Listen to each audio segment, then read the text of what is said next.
Ladies and gentlemen, welcome back to the study of antiquity and the Middle Ages. As always, I am your host, Nick Barksdale, and today we are joined once again by Dr. Rebecca Futo-Kennedy, who's going to take us through a thought-provoking episode on the term sub-Saharan and the whitewashing of ancient North Africa. Yeah, so I just think we should sort of because this idea, this sort of continually trying to find this idea of, separating out North Africa from sub-Saharan as if the Sahara was the impermeable boundary that nobody could get through is really a continually problematic type of argument.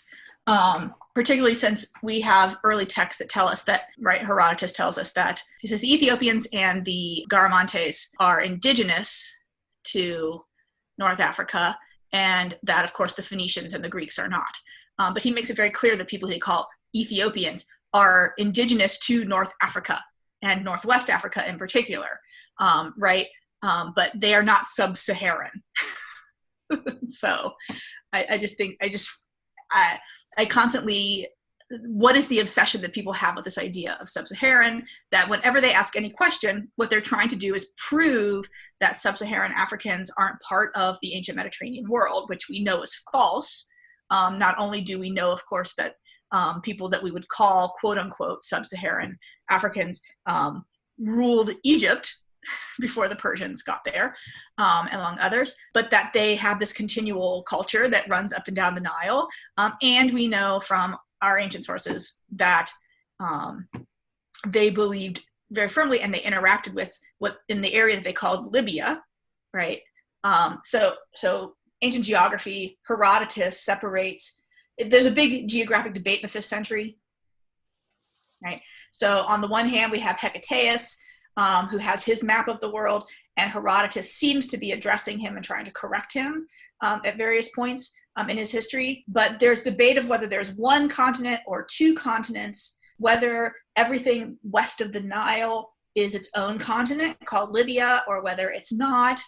One of our ancient sources actually has Europe and North Africa as one continent. Yeah, because Libya is the name that he uses for everything west of Africa, essentially, is what Herodotus uses. But it's also used at some points for the entire continent of what we call Africa. Because remember, Africa is a Roman word. It's not a Greek word. They didn't call it Africa. But yeah, this idea that there's a natural impermeable boundary that starts at the Sahara Desert, and that there's no penetration, and that everybody who has quote unquote black skin is below that line historically, and everyone above that is somehow magically white, shows one, a real lack of knowledge of how space works and how geography functions and how mobility and movement in the ancient world functioned. It shows a very limited view of our ancient sources. Like I said, I think I said this in another clip, if you're going to live by Herodotus, you got to die by Herodotus too. And if you're going to cite Herodotus for evidence of one thing, then you have to accept the fact that Herodotus says that the black people, Ethiopians in our ancient parlance, Ethiopians really in our ancient parlance, are indigenous to North Africa. They're indigenous to Libya, which is his word for basically everything north of the Sahara, because as far as he's concerned, south of the Sahara is uninhabitable. Right? They believe that was an uninhabited region, uninhabited zone. Nobody lived there. It was too hot. So this is you have to understand that our ancient sources were very clear that in that northern part of Africa, that's where Ethiopians lived, were indigenous to. That means there were black people there. But also the people that we refer to now as either Nubians or Cushites, those were also called Ethiopians by our Greek sources. And they were in Egypt, and they controlled Egypt for various times. And we actually have a lot of evidence, if you put Egypt into its African context in antiquity, its vision is not to the north, right? It looks to the Nile and to what we would call south, right?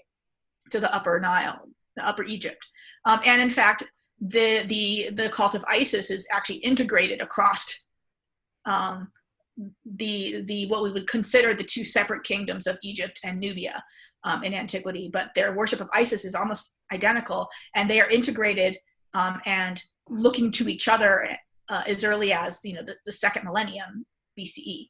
So we really just need to not think about this separation, which isn't even a modern separation, right? This idea of sub-Saharan is a modern racist trope, that there is a magic dividing line, and it is a modern racist trope that develops back from, I'm thinking I should do an Ngram, Google Ngram, just to see when the term sub-Saharan first pops up in books, right? Because one of the things you can always tell is when things start to get hot and when they're not.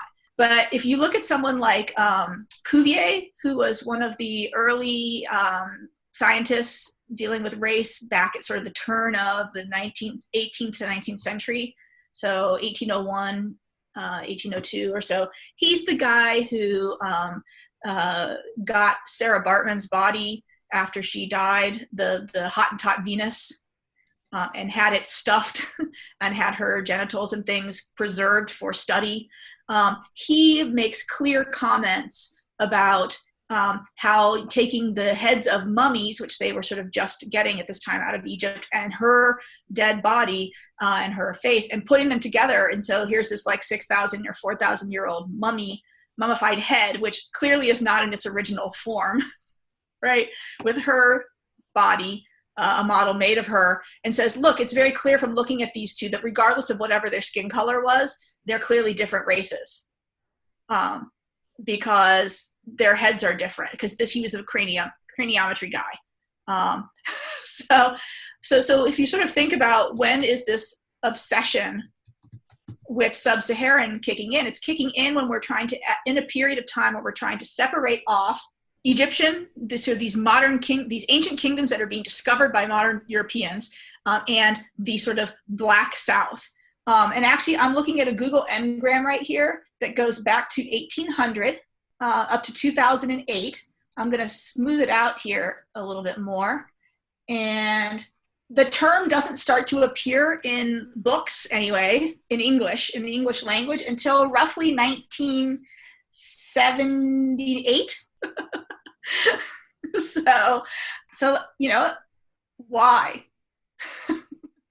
Why does this term emerge? It has like very little life before that, and then all of a sudden in the 1960s and 1970s, I see here's an appearance of it in on communism and the Soviet Union.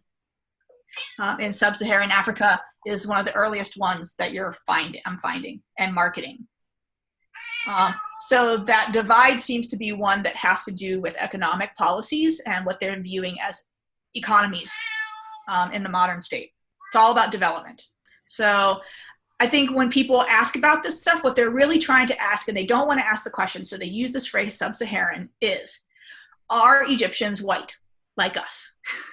And they don't want to say that, because if they say things like that, then, because what happens when you sort of subsume whiteness for the entirety of North Africa, right? You want to claim the ancient civilization without modern Islam being attached to it. And then you want to separate it from blackness. That's the only reason why people use this term. There is no genetic distinction to be made here. There is no political distinction to be made here in antiquity, or in even clearly up until the modern world. If people aren't using the word, they're not making a distinction about it until they want to use it. All of Africa was a colonial playground until a certain period, and then we're going to make a distinction between the oil-rich Arab states and the mineral-rich and other resource-rich exploitable states below the Sahara that are not oil-rich states, right? Agricultural versus other. So I think anybody asking the questions about sub-Saharan and how these ideas apply to the ancient world need to stop, because they are clearly, absolutely modern impositions of ideas and ideology, and very clearly they are very recent modern impositions. And whenever people say that they want to avoid imposing modern ideologies onto ancient world, they're okay with imposing modern ideologies onto the ancient world as long as it's their modern ideologies, like the category of sub-Saharan. So I think we need to like nix that one. What you're really asking is, are they black or are they white? And the answer is neither, and both, but really neither. There's no white people running around in ancient Egypt.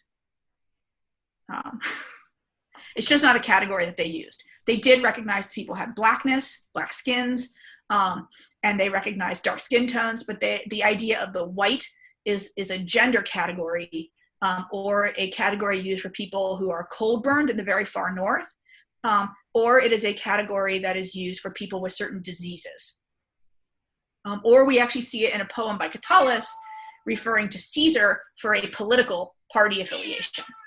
The blacks versus the whites as a sort of political thing, and then we'll see it. The other place where it might be connected to these sort of politics is that it's also can be connected to chariot racing. Your team, your favorite team, the greens, the reds. These are teams.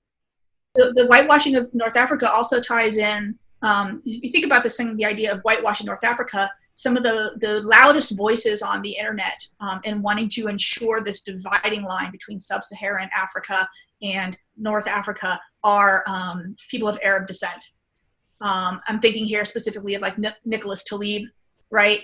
Because particularly in the United States, since 1910 or so, right, the people who are called Syrian get to be white, right? So they're categorized, technically, people from the Middle East are categorized as white because of this 1910 or 1919 law that categorized them as white. But they don't get to live the experience of being white in America because they're Muslim. So, but I think there's this bind into people who have recent access to whiteness, particularly in the United States, but also in the Middle East, where there is anti-blackness, severe anti-blackness, that they want to make sure that they can make that harsh dividing line, right? And they are some of the loudest voices. And so whitewashing of the Middle East is an ongoing long-term historical process. But in terms of how Europeans and Americans are doing it, Europeans are doing it primarily as a way to lay claim to the antiquities of Egypt and Libya, which of course it's colonized by the Romans, and so you find Roman sites all over Libya and other places.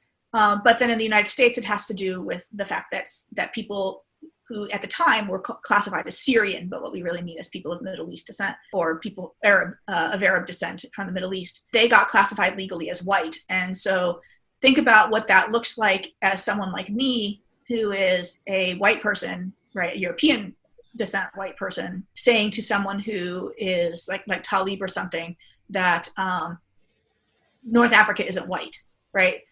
Or even more important is that this is actually what happened during the Mary Beard Talib debate, which was Beard was like, they weren't white, Libya and these places are not white spaces. This is not a concept that exists in the ancient world. And Talib comes after her and says, who are you, colonizer, to kick me out of whiteness?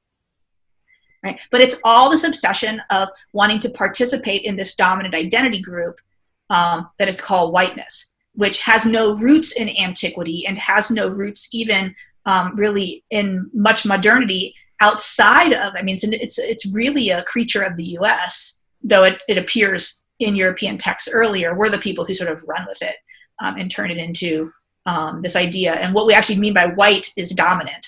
We don't mean anything to do with our actual skin color.